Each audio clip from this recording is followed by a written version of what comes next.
This week, the name of the game is Naming Names. There's an old Chinese proverb that says the beginning of wisdom is to call things by their right name. So let's get off on the right foot by naming my guests. A household name, Ramesh Ranganathan.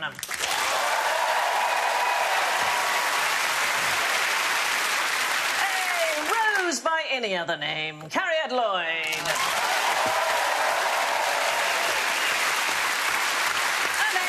To conjure with, Phil Jupiters.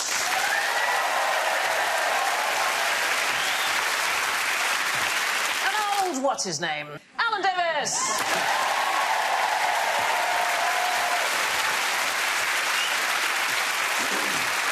So this week, their buzzers are their porn names, OK? So that's... if you've not played that game, it's the first pet's name and mother's maiden name. So Phil goes...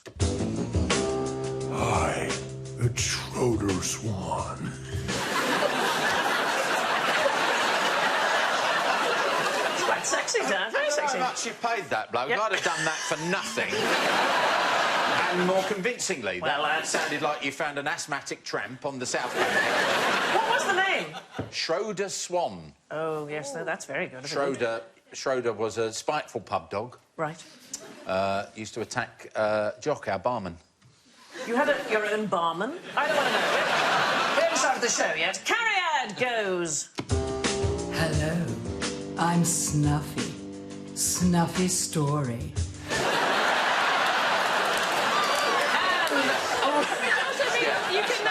You can now access my bank account. That's a very specific kind of porn, right there. Ramesh goes. Oh, hello, it's Goldie Silverhaji.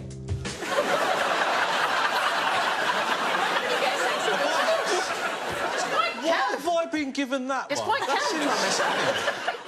And Alan goes. Hey up, it's Nobby Styles.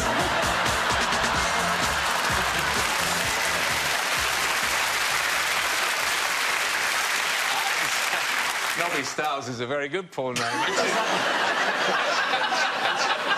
It's very farming specific, isn't it? I'm not very good with my hands, but no. Nobby Styles. Now, here is my first very simple question. Who is offended by what? Oh, God, everybody by everything. Yes, well, there is that. Anybody who reads a tweet and doesn't understand it immediately is offended by it. Yeah. Do you tweet? I do tweet, yeah, Right. I do. But I'm often scared to tweet about anything that's, you know, controversial. So what do you do? Just the colour beige or just... Basically... just like emojis and, like, GIFs of Japanese girls cutting hairs with crab hands. Well, that's... the problem with Twitter is that even if you choose something like that you think is really innocent and can't be offensive, it can be. You know, you tweet about porridge and then somebody goes, well, actually, I had a porridge-related incident many years ago and actually I find it highly offensive and I can't believe you'd even not bother to consider the feelings of people that had Ready Brek-related incidents in their childhood. Is that then at 3 bears? Is that a sort of... Yeah.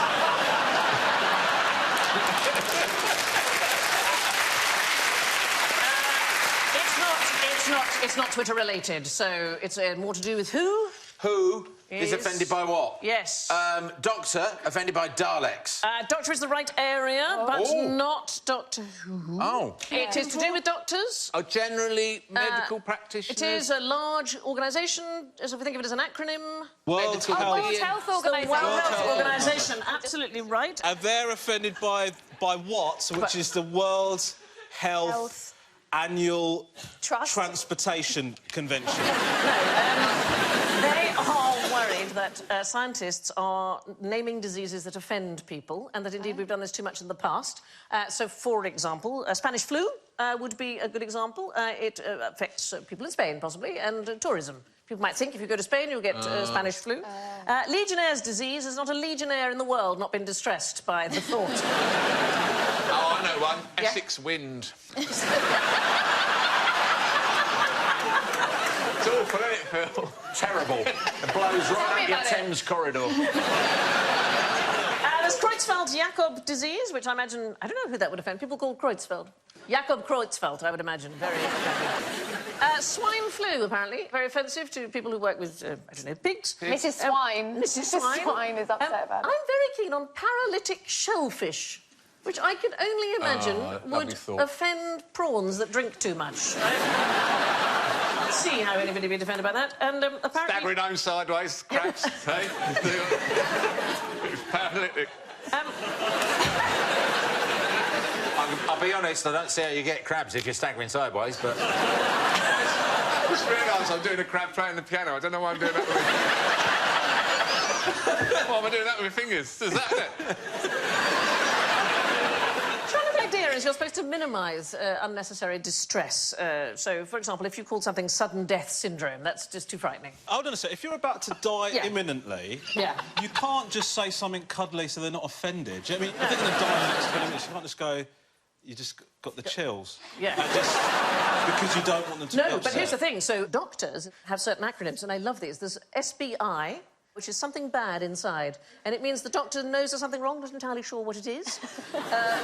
SVBI, something very bad inside. Again, don't know what it is, but it'll definitely kill you. That's what I like. And there's loads for fat people. There's CBT, which is chronic biscuit toxicity. The other best one for fat people is BW. What? Beached whale. Oh. And my favourite acronym, PRATFO. Patient reassured and told to F off.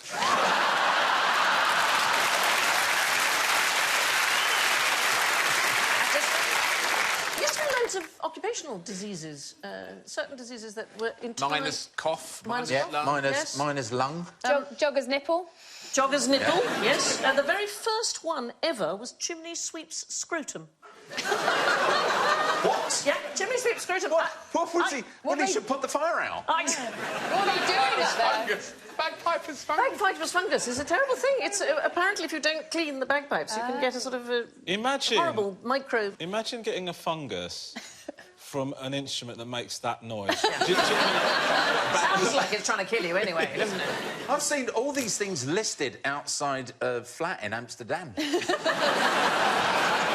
It's chimney sweep scrotum because once they're up there and if you know, they poke the sweep up. I'm just guessing. Poor Dick Van Dyke. Oh, Mary Poppins, my scrotum's playing me up something wrong. Step in time! That's the subplot they never managed. A spoonful of... That's why they're all doing that. That's why they're all doing that.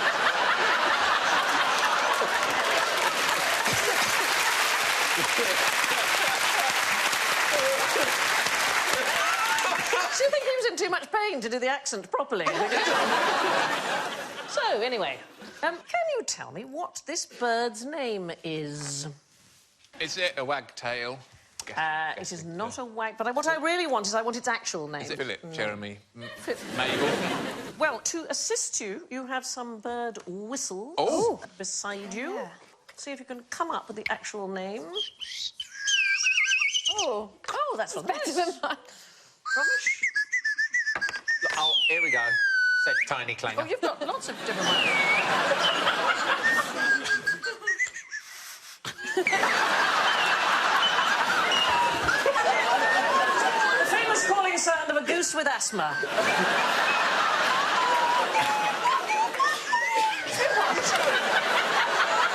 What are you doing? That's my ears pop.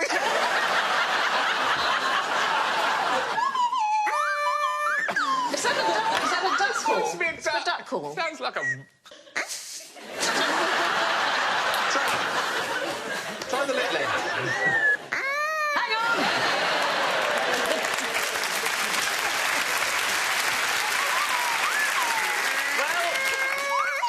It could be any one of these tunes. Here's the extraordinary thing. This bird is called, and this is such a lovely name, it's called a superb fairy wren. Isn't that the sweetest thing? And every single nest has a family name, so it's like it has a surname. And the surname is given to the mother when the kids are all in the eggs. And what she does is she lays the eggs and then she waits for 9 days and then she sits by the eggs and she starts singing a unique tune. So it might be... better than that. What beautiful song does she sing, Sam?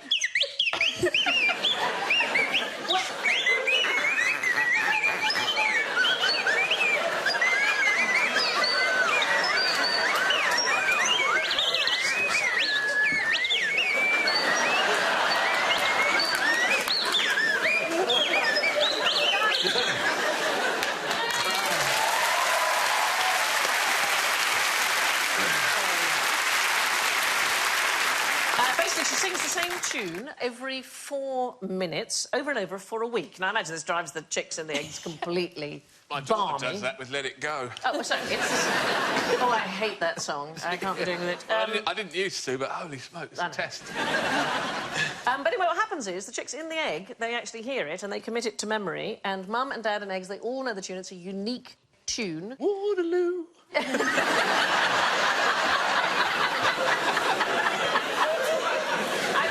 I don't think there are lyrics. So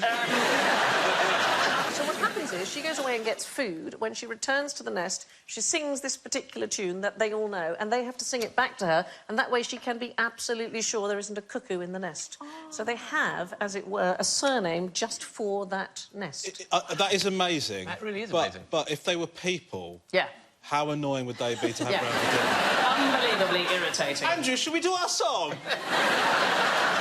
Look at this song. We've sung it from when we were children. Let's do it, shall we? They're not even real, I'm going to leave. I knew a family that did that. They had a whistle. Right. And in the supermarket, the mum would do a certain whistle, and then the kid would whistle back. No, darling, that's the Von Trapps. That's a film. They had a whistle in the supermarket in case they got lost. No, my mum would summon me home by whistling. Seriously? Yeah, and she taught me how to do it with the 2 fingers there.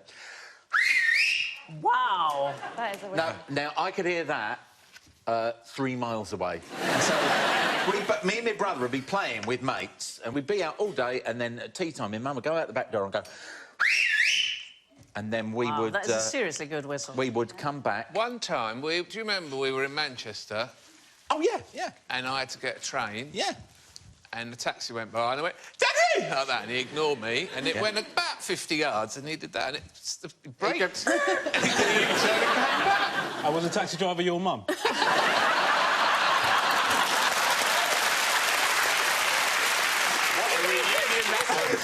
Here's the thing about the birds, which is extraordinary. It isn't just birds that do this. Horses also do this. They have a signature whinny. Wow. Serious. Picture budget being slashed. Yeah. That's from horses and orthodontistry. I'm so allergic to horses that I just sneezed at the sight of that picture. I don't think it's an allergy. That photo is terrifying. Okay. It's going, where are my eyes? Where are my eyes? The crows have got my eyes!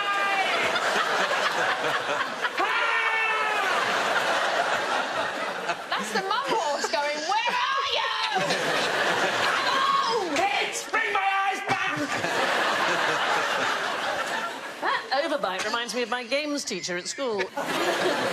So here's the thing. Horses have signature whinnies. So say, for example, that you have a horse called, shall we call it Alan, in a stall, and another horse called Sugar walks by and goes out of sight behind a barrier. Alan notices that and goes, carries on, you're being Alan the horse, goes back to eating. If, when Sugar is behind the barrier, scientists play his identifying whinny, Alan won't really pay any attention. If they play the identifying whinny of a different horse, Alan gets really freaked out because he knows that the horse he saw walk past wasn't the one that he's just heard.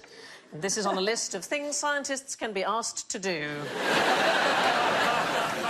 So horses have a signature whinny, and dolphins as well.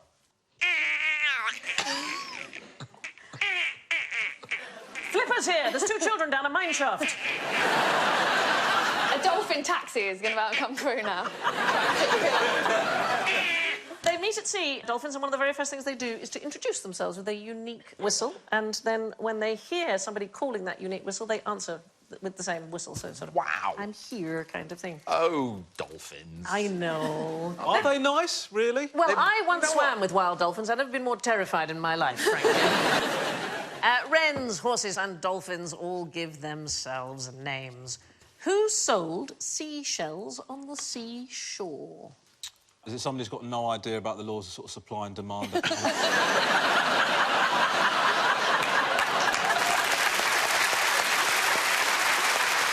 Interestingly, there were plenty of seashells and lots of people who wanted to buy them. So who... The answer is she, isn't it?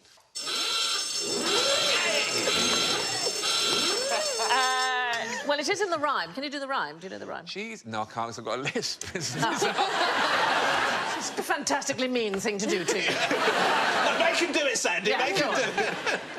She sells seashells on the seashore. Mm-hmm. And then she goes home again. I don't know the second bit. The shells she sells are seashells, I'm sure, for if she sells seashells on the seashore, then I'm sure she sells seashore shells, is the full rhyme. Did anybody... Thank you very much. Thank you, yes. That's the first time I've heard a typical British reaction to a tongue twister. And it is... That's what we think of articulate people.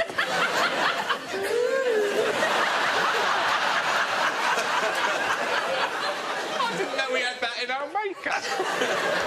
So, she, but who was she, the woman who sold seashells? Was she a Cockney woman who some white Victorian man made up a nice rhyme about, but actually she was probably a prostitute, died of syphilis?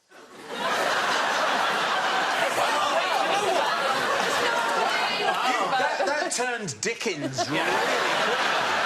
I wonder why they didn't include that bit in the rhyme. And then she got syphilis. What a dark place your head is. Yeah. It was an actual woman. She worked Lyme Regis. Have you had that seizure? Do you want me to get somebody? Or... No, it's the Dorset lady... Bless you. The Dorset... we're a caring, sharing show.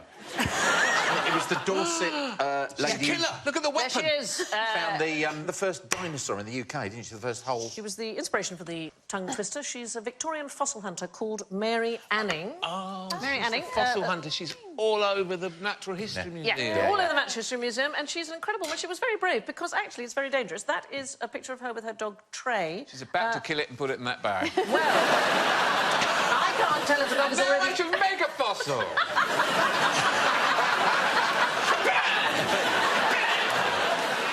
Finish your painting, please, before the dog wakes up.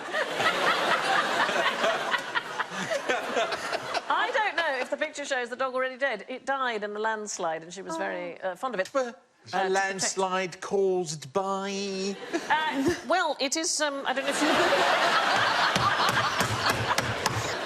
She found huge fossils. She is really an extraordinary woman, and her findings absolutely made important changes in scientific thinking, because up until the 1820s, lots of people didn't believe extinctions could happen, because it would imply that God's creations were less than perfect.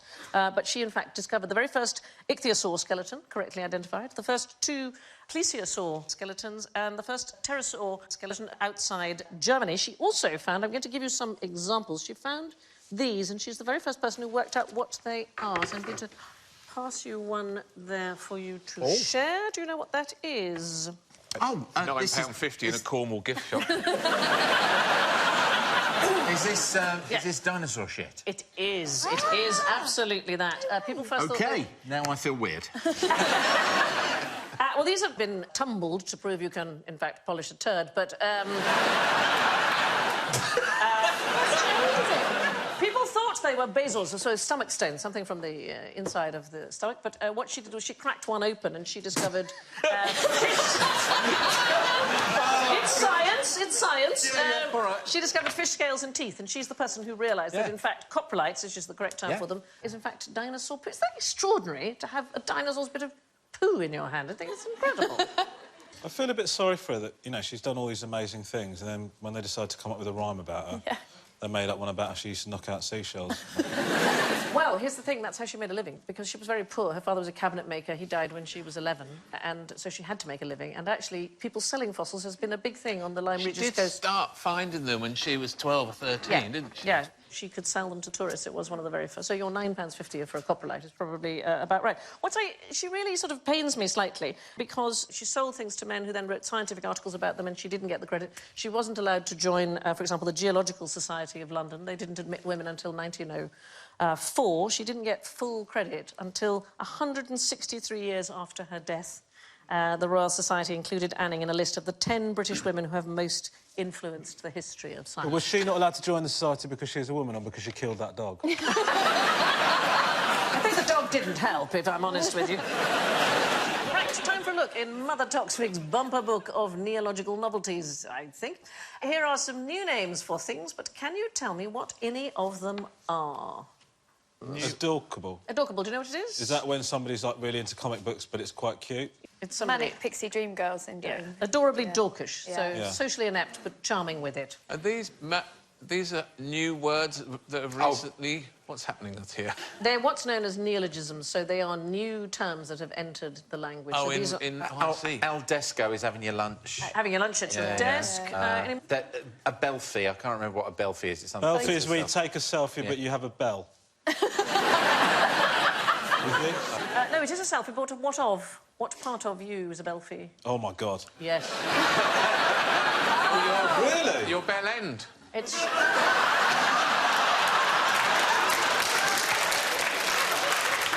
I thought that was a dick pic. It's your bottom. Oh, your bottom? Yes, it's a picture That's of a your... bumfie. A bumfie. How's Belfie bum? Darling, I didn't write them. I'm just telling you. These are all examples that have been included in the OED in The OED recent have got to years. stop They adding are now. just- Stop adding. It's like the OED has been taken over by a 14-year-old boy who's bored. I like that one, Stoorsuker. Is that Scottish? Scottish? Yes, it's to do with sucking. It's to do with sucking. Really? Is it? something I nasty think I'll again. leave the quiz now. No, it's fine. It's a Scottish neologism for a vacuum cleaner. It's a stairs sucker. A Stoorsuker. What's honkin' bonkers? Honkin' bonkers, it just means amazing. Is that the one you were thinking? That's the one I might take from this. Yeah. What am I just going to throw into casual conversation? The good thing about any of these words, if I hear someone using them, I could beat them to death with the OED, which is quite a hefty book. Wabstead is another Scottish one for website. What's cold press? Cold press is a Scottish neologism for a fridge. These are just Scottish words. Does anybody know where the word quiz comes from? Because we're doing a kind of quiz. I feel like I do know, but I can't remember. Do we get a point for that? Yeah, Alan can have a point for that. I'm fine with that. Yeah, I think it's a perfectly when honest you thing. say it, I'm going to go...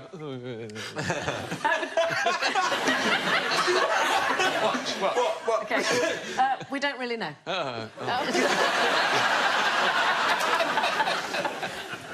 So it used to mean a sort of eccentric person.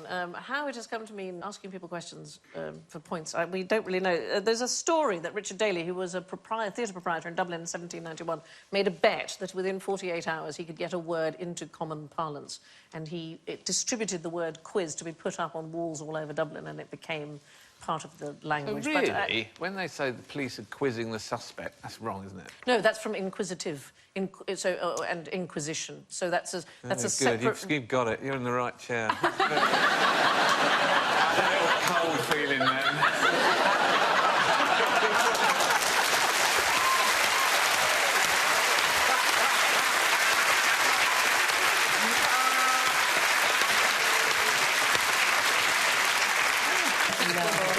Channeling. Right, OK. A new word is created in English every 98 minutes or so. Now we're going to name our little piggies. You all know the rhyme. Come on, let's do this together. This little piggy went to market. This little piggy stayed at home. This little piggy had roast beef. This little piggy had lamb. And what did the last one do? Little piggy went... Wee, wee, wee, all the way home. Unbelievably irritating. So, what we're going to do is we're going to play with Alan's feet. Go to play with your feet, darling? Yes. I don't really like feet. Can I just say this? I consider them the frayed edges of the body. I don't really... You want both feet? We just need one. one. If I could, do you want to play? I believe my feet died in 1987. And the rest of my body will catch up eventually, but I think my feet went some time ago. Right. So here's what we're going to do.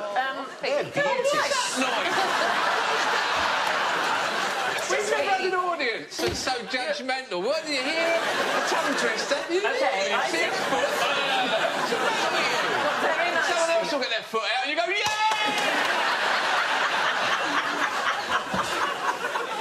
OK, so, Ramesh, there's a little stick.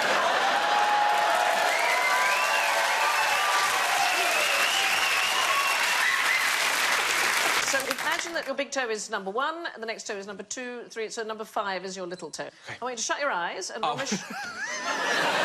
Ramesh is going to gently touch one of your toes, and you tell us which one it is he's touching. I can't actually see which one's being touched. Let me just come and have a look. I'm coming behind you. OK, go ahead, then. Do it again. Yeah? 4. Yeah, then keep going. 3. So, OK. So, you can stop now. That's fantastic, because rather marvellously and rather pleasingly, you've entirely proved the point that I was trying to make, which is very nice. So, you said it was number 3, and in fact, it was number 2. Was it? Yeah, it was actually number 2 that was being poked. And here's the extraordinary thing. I can't get my leg there, hang on. Are you all right? So, people at Oxford University research this kind of thing. In 2015, so they asked people to close their eyes while somebody pressed on one of their fingers, and they were correctly able to identify, 99% of the case, which finger was being simulated. It sort of defeats the object. Do it yourself. Yeah, to go and redo it yourself. You know which one you prodded in. Yeah. And also, I went right through with it, and I did one on the toes myself, and then thought, well, no, that's number 1, and of course... Have you ever been involved in scientific research in any way? I just let myself down, Sandy, all the time. I'm such an unbelievable idiot. I think you're lovely. So you can recognise your big and little toes about 94% of the time, but the ones in the middle are the troublesome ones. We particularly struggle, as you did, between the second and the third toes, and about half the people, when the second toe is pressed, actually think it's the third one. And also, even more strangely, lots of people find it difficult to keep track of their toes entirely. Nearly half the testers reported feeling as if one toe was gone. A huge number of people with their eyes shut thought they only had 4 toes. It's like... Wouldn't you just thought we've picked the wrong person for the experiment? Yeah. Just gone entirely. Right. So a question for all of us here on the panel. Which of us is the most common? It's either me or Alan. Why? Oh, why? Oh, no, hang on. No, there's more women in the world, so it's one of you two. It's not that. It isn't that. It must be rubbish. No, in fact, the most common... You've got to give an argument. You've got must be rubbish. I see. I had a look to see whose name was the most common. Oh. So whose name do we think is the most common? Well, it's quite... Well, I'd say Ramesh, Sandy and Carrie are probably not going to be top of the list. Top of the list. Yeah. Davis is a very common name. I'm afraid it is you, Alan. I had a look. Ranganathan is used, according to a website called Namespedia, is used 1,789 times in at least 26 countries. So what does it mean, the name? Do you know what the name means? I think it means, like, love God. OK, so...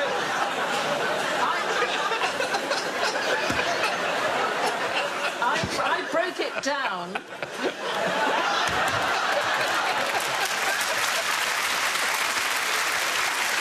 I broke it down, Ramesh. Ranga means source of amusement for others. Right. And Nathan means he will give. Oh, right. Lloyd is used 65,467 times in at least 46 countries. We get about the Welsh. But there's that. Phil, search your name. Honestly, you come up... There's nothing, you Lithuanian bastard. Because it's an accidental name, because it's actually Shepaitis. But when they arrived in 1917 in the UK, some bloke at Tilbury, when they arrived, went, "Name?" And they go, "Shepaitis." And he went, "Jupiter's." So he just wrote down what he heard, and so that's why it came out as Jupiter's. I have lovely hair.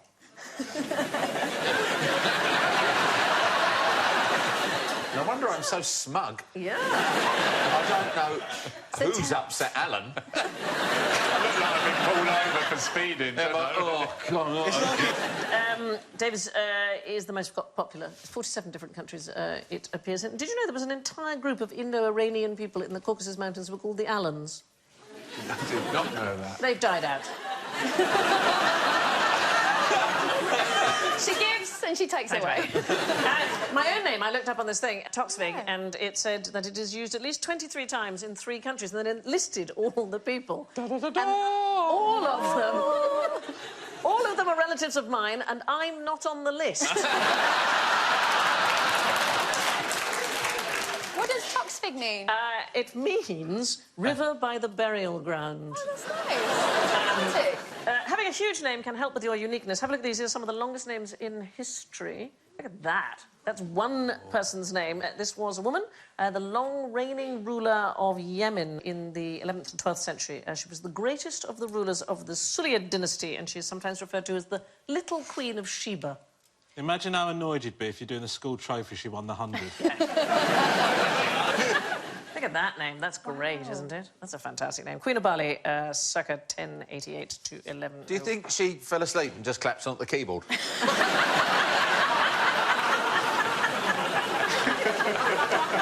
That last bit at the end, that ain't a name. That ain't a name. That is a 2-year-old. It's a 2-year-old on an iPhone. Now, would you rather be in a non-routine operation or a mass deposition event? Looks like Alan's in The Simpsons from here. Well, I don't like the sound of a non-routine operation. I prefer a non-routine operation. Do you? Well, I just think because if it's routine... story. Well, if it's routine, the person's more likely to be a bit blasé about it. You know, if you've done it loads of times. Where if it's non-routine, you probably think, I probably should stay awake while I'm doing this. You know, like, If it's non-routine, they're going to have the book open and... yeah, exactly. Exactly. Like they're doing it for the first time. I imagine it being like a chef. If it's routine, you go, just for a game, I'm going to do it with my blindfold on. I can tell you that the non-routine operation is a phrase used by Trans-Florida Airlines. OK. Crash landing? It is. It is their word for a plane crash. Notice to passengers, in case of a... In the lead. In case of a non-routine operation, we'd like you to be familiar with the location of the airplane. I mean, you'd hope they'd call that non-routine, wouldn't you? Yeah. What a damning indictment of the airline if they don't, yeah. Can I show you my favourite airport sign? Because you know you'd never get proper information. I think this is absolutely fantastic. There we go.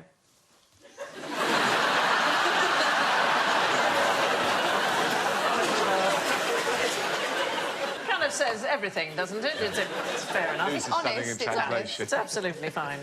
And the other thing is, a mass deposition event is, in fact, a huge pile of poo. In fact, it's a rather specific pile of poo. It's a euphemistic term given by archaeologists to the discovery of a thick layer of horse dung at a site called the Col de la Traversette, and it's believed to be associated with Hannibal's crossing of the Alps into Italy in 218 BC. I love this. The team analysing the poo, OK, are hoping to find signs of elephant droppings. Here's a quote from one of the team. There's even the possibility of finding an elephant tapeworm egg. This would really be the pot of gold at the end of the rainbow. Tapeworm egg. Not even a tapeworm, no. Just a tapeworm egg. Just a tapeworm egg. While we're on euphemisms, what is a non-discernible microbinoculator? Something you can't see. Yeah, it's very small, very small. You don't want to have it. Right. It's like a Can't see it. It's parasite. non-discernible, you can't see it. It's a man-made thing. Bullet. Sort of. A lethal injection. You're absolutely in the right area. It's a poison dart gun. Devised by the CIA in 1975. I'm on fire. It's about to You're win. doing... I've only had one klaxon. Yeah. Yeah. I have to say this during the show to flag it up. Yeah. Yeah. You've done fantastic. Otherwise, they would just give me -40 and tell me to piss off. That looks like a particularly tough night at the Rotary Club. I think I'm going to kill Alan.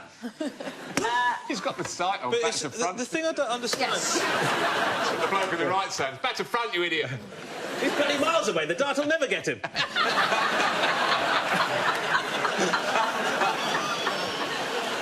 Why wouldn't you want to get caught in bed with a Norfolk Howard? It's because it's probably cattle, is it, or something like that? No, but it is a creature of some kind. Oh, it's some sort of a bug or a flea or a yes, tick you or are a on bee. fire. Yes. What's going on with you today? Yeah.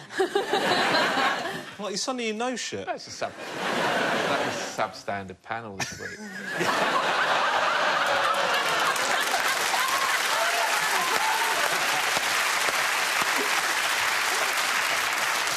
fact, it's a euphemism for a bed bug, a Norfolk Howard. Turn of the 20th century, there's a guy, he's either called Bugsy or Joshua Bug. Anyway, he really hated being called Bug, and so he changed his name to Norfolk Howard, and his friends, to take the mickey, referred to all bedbugs as Norfolk Howards, and in the end, bedbugs became known as Norfolk Howards. Oh, that's horrible. I think that is a beautifully designed... It's an amazing and thing. coloured. Yeah. I mean, it's really... They are I think amazing that is a bedbugs, stunner. yeah. Look Isn't at the it? shell on that. You wouldn't accept that from a hotel, though, if they said that to you, would you? I've got bed bugs, yeah, but look how beautifully designed. And so we reach that round that dare not speak its name. Fingers on buzzers, please, for general ignorance. Name the place where all the Vikings who died in battle went. Schroeder Swan. I'll take the hit. Valhalla. No. You'd think, right, that any warrior, death in battle, get to go to the Hall of the Fallen in Asgore. It's amazing. It has a roof entirely made of golden shields. It's got 540 doors. You can get 800 men in and out whenever you like. Sounds brilliant. It's amazing. It's amazing. But only half of the Viking heroes actually go to Valhalla. So in Viking mythology, there are actually two sets of gods. The Aesir, which is Odin and co, and the Vanir, and both sets get to choose their dead. So half go to Valhalla, which is where they all want to go, basically, and the other half go to the goddess Freya's field of Folkvanger, which was probably, you know, a blow, I would imagine. have never been more aroused on a TV show. Same. Do the voice. Do the voice. Do the voice. Folkvanger. Folkvanger. Folkvanger. See, I think you'd like to go there, Phil. Yes, I would like to go to Folkvanger. Because there are women there. There's no women in Valhalla. No, just the Valkyries riding in and out. That's a great name of a porn film. No women in Valhalla! So if you didn't die in battle, you died a natural death, where did you go? 'Cause you didn't go to Valhalla and you didn't go to Folkvanger. You go to Loki's Kingdom of Mischief. It's a place we don't want to go today when we die. We don't want to go. Hell? We don't want to go to hell. Oh, you fantastic! It's exactly right. They went to hell. Yeah, indeed they did. If they died of natural causes. If they died of natural causes, they went to hell, which Hold was... on, I feel terrible. Quick, start a fight. There's no battle today. Oh, this is so unfair. I've been in all the battles trying to get killed.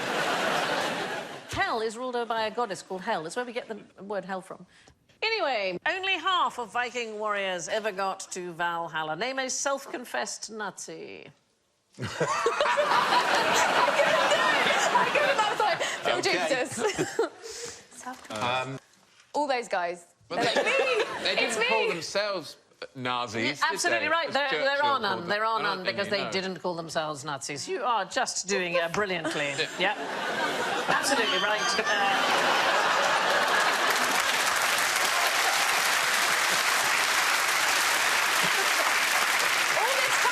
Yeah. All this time you've been intimidated. No. To say what you can just speak. It's lovely, Alan. No, indeed. And, Hang on, I'll throw him off his game. Although I like that Churchill called them Nazis. Nazis, Nazis. yeah. And he referred to the Gestapo as the Gestapo. Very good. You're absolutely right. No self-respecting Nazi ever called themselves a Nazi. It was the German exiles who called them that. Name the cause of the first mass extinction.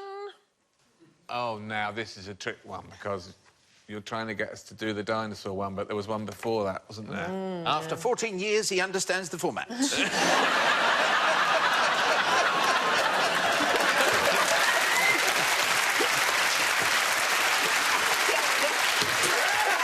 the thing I still can't do is think in my head. Run, Forrest! Where do you think, then? My mouth. In your mouth. Is it ice? It is not ice. Baby. No. Very good. They had a problem, but they didn't solve it. It was a massive extinction. It's sea anemone greed and really the invention of the mouth. So what happens is... so many problems come when we invent the mouth. Yeah. These are ediacarans, and ediacarans are the very first complex life forms on Earth, and they hung around on the sea floor for about 37 million years. They didn't have a mouth, they didn't have an anus, they just lived through osmosis. They got along fine. They're just fine. And then what happens is the Cambrian explosion, so that's give or take a Tuesday, about 542 million years ago, you suddenly get life forms suddenly rocketing because there's more oxygen around, and you get sea anemone-like creatures. They have a mouth, and do you know what they did? They ate them. They're absolutely right. They ate the lot of them. And the terrible, tragic thing was that they couldn't tell each other what was happening. Oh, don't! That's so sad. Yeah. No mouth. Yeah. Just lying there being eaten and not being able to... Yeah. Or warn each other. I've had boyfriends like that, and I understand how they feel.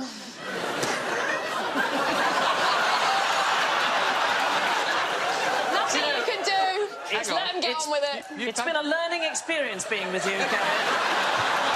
That's why I'm a doggerel. Thought for a moment you meant you'd have boyfriends with no mouth or anus. It felt like that, Alan. They can't cry for help. No.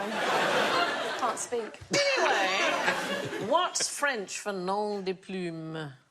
Oh, hang on a minute. Snuffy story. Is that they don't have... That doesn't mean pseudonym in French. They don't... Yeah, kind of. don't In have that fact, word. the French, when an author chooses to write under a different name, is nom de guerre. Oh, yeah. It is now nom de plume in French, but the British didn't like nom de guerre. They didn't think it was a good idea. And so they changed it to nom de plume, and now the French have used it. They've taken it from us. That's unusual that they would Name take of- it, because normally they hold on to their French words. Yeah, like Le with their Weekend. line. Like Yeah. crazy, they hold on to those Yeah. words. My favourite nom de plume... I mean, Voltaire had loads, and he had about 173. Daniel Defoe had loads and loads. In fact, including Daniel Defoe. His real name was Daniel Foe. He just bigged himself up with the de part. And Benjamin Franklin... He lived in Stoke Newington. Who did? Daniel Defoe? Daniel Defoe. See, I like that, because that is where somebody like that ought to live. There's a wonderful story about a book written by a man called T. Lobsang Rampa. He was supposedly a Tibetan monk, and it was a huge hit, this book. It was called The Third Eye. It was published in 1954, massive hit. In fact, it was written by a plumber from Plimpton. His name was Cyril Henry Hoskin. A total hoax. A total hoax. But what I like about it, he wouldn't back down. Right, so he claimed that the soul of the original Lobsang Rampa had inhabited his body after he fell out of a fir tree in his garden in Thames Ditton while attempting to photograph an owl. I'm going to lie. It's got everything. big. Yeah, go for it. Yeah. The French for nom de plume is nom de guerre. So our panellists emerge at the scores, but let's see who has made a name for themselves and who has a black mark next to theirs. In fourth place, with a magnificent -2, it is Phil.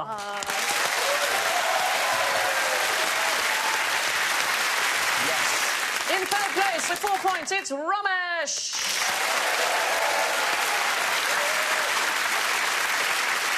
OK, I don't know if you're going to be able to guess who wins if I tell you who's in second place. With 5 points, it's Carrier.